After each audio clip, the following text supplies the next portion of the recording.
السلام علیکم ورحمۃ اللہ وبرکاتہ۔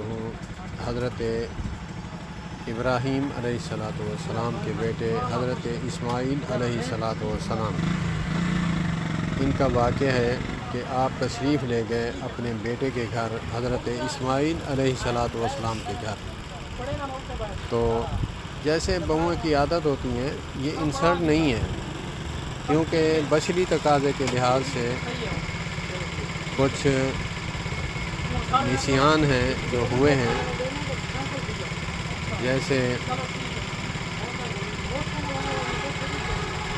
کافی واقعات ہیں۔ تو حضرت ابراہیم علیہ السلام آئے تو انہوں نے پوچھا کہ اسماعیل کہاں ہے؟ باپ تھے، ان کو بھی پتہ نہیں تھا۔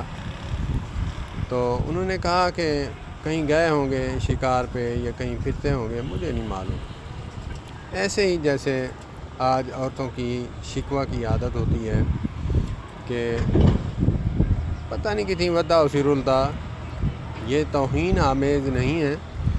میں ایک مثال دینے لگا ہوں۔ لوگ کمال ہیں سوشل میڈیا پہ لوگ کمال ہیں، اپنی طرف نہیں دیکھتے۔ ہم کتنی دن میں گستاخیاں کرتے ہیں، لیکن جو دین کی بات کرے اس کو جو ہے الٹی سیدھیاں کمنٹس کرتے ہیں، اس کو گالی بکتے ہیں کہ یہ گستاخ ہے۔ سب سے بڑا گستاخ تو وہ ہے جو حضور پاک صلی اللہ علیہ وآلہ وسلم کی سنت مبارک کو کٹوا کر نالیوں میں، پیشاب والی جگہوں پہ ڈالتا ہے۔ اس کو شرم نہیں آتی، لیکن فتوے لگاتا ہے دوسروں پر، جو اللہ اور اس کے رسول صلی اللہ علیہ وآلہ وسلم، صحابہ کرام و اہل بیت اطہار رضوان اللہ علیہم اجمعین، بزرگان دین، قرآن دین کی بات کرتا ہے تو اس کو باتیں کرتے ہیں۔ تو جیسے گلہ شکوہ کی عادت ہوتی ہے کہ وہ پھرتا ہوگا کہیں، بس سارا دن ہم بھوکے پڑے رہتے ہیں، پوچھتا نہیں ہے۔ میں ایک تخیل پیش کر رہا ہوں، یہ میری باتیں ہیں نہ کہ ان کی باتیں ہیں، کیونکہ آج کے دور کے لحاظ سے سمجھانے کے لیے میں کہہ رہا ہوں۔ تو انہوں نے کہا ٹھیک ہے۔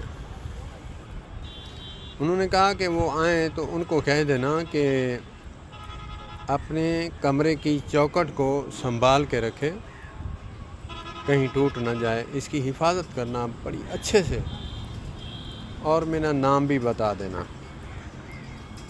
شاید نام نہ بتایا ہو، واقعہ ہے، میں نے علماء سے سنا ہے، دل چاہا کہ میں بھائیوں کے ساتھ بھی شیئر کروں، تو وہ چلے گئے۔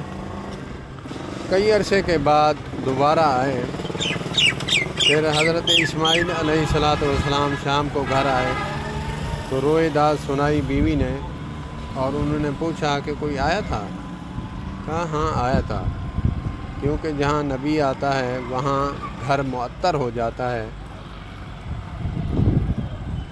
تبھی تو امی عائشہ صدیقہ رضی اللہ تعالی عنہا فرماتی ہیں، میرے آقا و مولا جب گھر آتے تو گھر معطر ہو جاتا، اور میری سوئی گم ہو گئی تو میں نے آقا کریم علیہ السلام کا چہرہ انور اپنی طرف متوجہ فرمایا تو گم شدہ سوئی بھی میں نے ڈھونڈ لی۔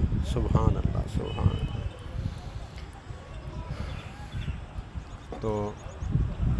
تو کہا ہاں آئے تھے۔ کہا کیا کوئی بات ہوئی تھی؟ کہا تھا کچھ؟ کہا کہ ہاں کہہ رہے تھے کہ چوکھٹ اپنی چینج کر لو،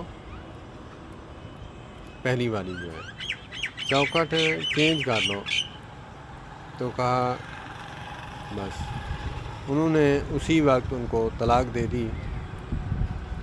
اور جب کئی عرصے کے بعد تب آئے تو دوسری بیوی انہوں نے کی، شادی کر لی، تو تب آئے، جب اندر ہی داخل ہوتے ہی تو اس بہو نے، حضرت اسماعیل علیہ السلام کی بیوی نے پلکیں بچھانا شروع کر دیں۔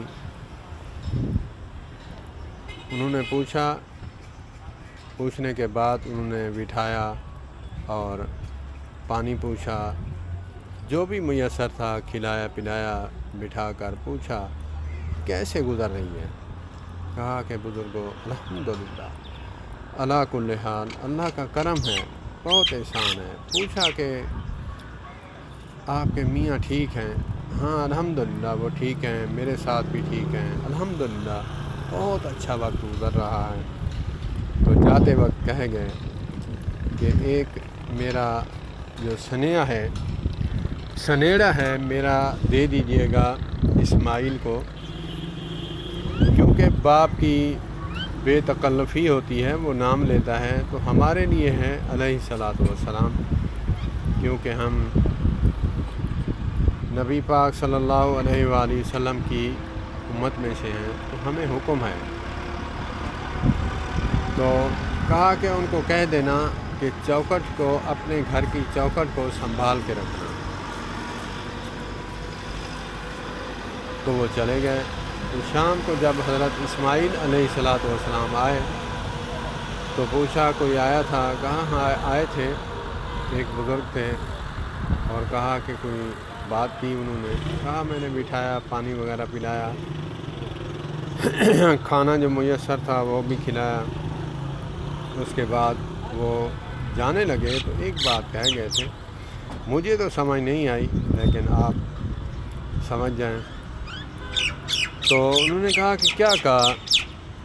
انہوں نے کہا کہ وہ کہہ رہے تھے کہ اپنے گھر کی چوکھٹ کو سنبھال کے رکھنا۔ کہا کہ میرے وہ بابا جان تھے، اور وہ چوکھٹ مراد تھی میری بیوی جو کہ آپ ہو، آپ کو انہوں نے بہت پسند کیا ہے۔ تب یہاں پہ لوگ کہتے ہیں کہ والدین کے کہنے پر جو ہے اپنی بیوی کو طلاق دے دینی چاہیے، جیسے حضرت اسماعیل علیہ الصلاۃ والسلام نے دی تھی۔ تب میرے مشفق مربی مولانا مفتی سراج احمد نور اللہ مرکزہ، میرے رشتے میں ماموں جان بھی تھے، وہ فرمایا کرتے تھے ہاں بات تمہاری ٹھیک ہے، باپ ہو ابراہیم علیہ الصلاۃ والسلام جیسا اور بیٹا ہو حضرت اسماعیل علیہ الصلاۃ والسلام جیسا، تب ٹھیک ہے۔ کمال جملہ ہے، جب بندہ علماء کے ساتھ اٹیچ ہوتا ہے، وابستہ ہوتا ہے، تب کمال جملے ملتے ہیں۔ اللہ پاک مجھے بھی عمل کی توفیق عطا فرمائے۔ اللہ پاک ان کو اپنے والدین کی خدمت کرنے کی توفیق عطا فرمائے، جن کے والدین حیات ہیں، اور جن کے والدین حیات نہیں ان کو ایصال ثواب کرنے کی توفیق عطا فرمائے۔ سب سے بڑا ایصال اللہم رب ارحمہما کما ربیانی صغیرا، اللہم رب ارحمہما کما ربیانی صغیرا۔ اے اللہ میرے والدین پر اس طرح رحم فرما جس طرح مجھ پر بچپن میں شفقت فرمایا کرتے تھے، رحم مشفق تھے میرے اوپر، تو بھی ان پر رحم فرما۔ اللہم رب ارحمہما کما ربیانی صغیرا۔ یہ ایصال ثواب ہے۔ اور دوسری صورت یہ بھی ہے، والدہ کی جگہ خالہ جی زندہ ہیں تو ان کی خدمت کرے، تو علماء فرماتے ہیں وہ بھی خدمت جو ہے وہ رنگ لائے گی، اور اللہ پاک اتنا ثواب عطا فرمائیں گے جتنا ماں کی خدمت کرنے پر۔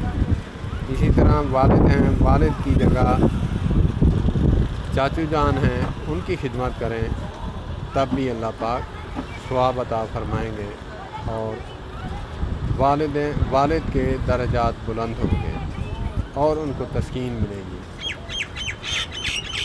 علماء فرماتے ہیں کہ ہمارے ورثاء جو وفات شدہ ہیں وہ انتظار میں رہتے ہیں کہ کسی نے ہدیہ نہیں بھیجا، اگرچہ کبھی کبھی ہدیہ بھیجتا ہے تب انتظار میں بیٹھے ہوتے ہیں۔ میرے پیارے بھائیوں، انتظار بہت بری ہے۔ آج دیکھیں دنیا میں کہیں انتظار کرنے بیٹھ جائیں تو لوگ انتظار میں بڑے پریشان ہوتے ہیں۔ انتظار بہت بری ہے، تو اسی لیے ہمیں یہ ہدیہ ضرور بھیجنا چاہیے۔ روزانہ درود پاک پڑھیں، اور اس کے بعد یہ دعا پڑھیں، پھر درود پاک پڑھیں۔ جس طرح پیاروں کو خط بھیجتے ہیں بغیر لفافہ کے ادھورا ہے، رجسٹری منی آرڈر کے، تو اسی طرح درود پاک کے بغیر علماء فرماتے ہیں کہ دعا معلق ہو جاتی ہے، آسمان اور زمین کے درمیان لٹک جاتی ہے، اٹک جاتی ہے، اوپر نہیں جاتی۔ اللہ پاک عمل کی توفیق عطا فرمائے۔ السلام علیکم ورحمۃ اللہ۔